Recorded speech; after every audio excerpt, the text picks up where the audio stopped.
বাংলাদেশের সাম্প্রতিক রাজনৈতিক অঙ্গনের সবচেয়ে আলোচিত বিষয়গুলোর একটি ছিল জাতীয় পার্টি ও জামায়াতে ইসলামের মধ্যে গোপন বৈঠকের গুঞ্জন। এ নিয়ে রাজনৈতিক মহলে তৈরি হয় নানা জল্পনা কল্পনা।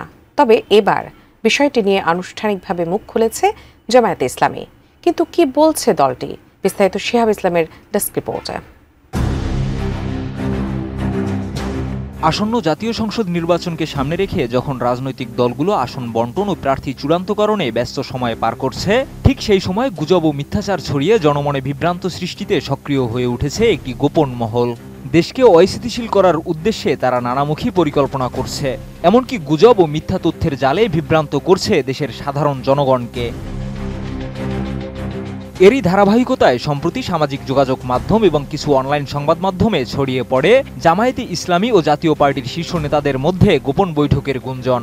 মুহূর্তের মধ্যেই বিষয়টি দেশের রাজনৈতিক মহলে ব্যাপক আলোচনার জন্ম দেয়।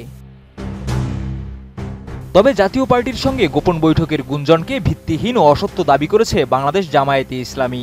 দলটি বলছে, এ ধরনের সংবাদ রাজনৈতিক উদ্দেশ্যে প্রচার করা হয়েছে, যার কোনো বাস্তব ভিত্তি নেই। প্রাণ ইউএইচটি মিল্ক, শুদ্ধতায় ও মমতায় সবসময় সেরা স্বাদে।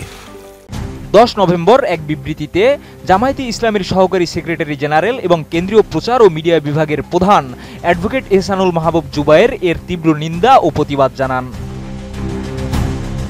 এহসানুল মাহবুব জুবায়ের বলেন, কিছু সংবাদ মাধ্যমে ঢাকার হোটেল ইন্টারকন্টিনেন্টালে জামায়াতের সেক্রেটারি জেনারেল অধ্যাপক মিয়া গোলাম পরোয়ার এবং জাতীয় পার্টির মহাসচিব শামীম হায়দার পাটোয়ারির মধ্যে গোপন বৈঠকের যে গুঞ্জন ছড়ানো হয়েছে তা সম্পূর্ণ মিথ্যা, ভিত্তিহীন এবং রাজনৈতিকভাবে অসৎ উদ্দেশ্য প্রণোদিত।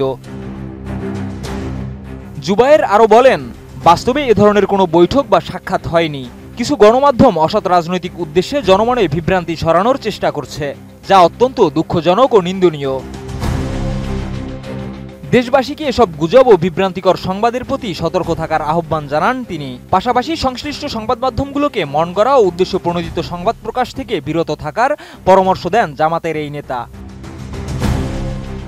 শিহাব ইসলাম, এটিএন নিউজ।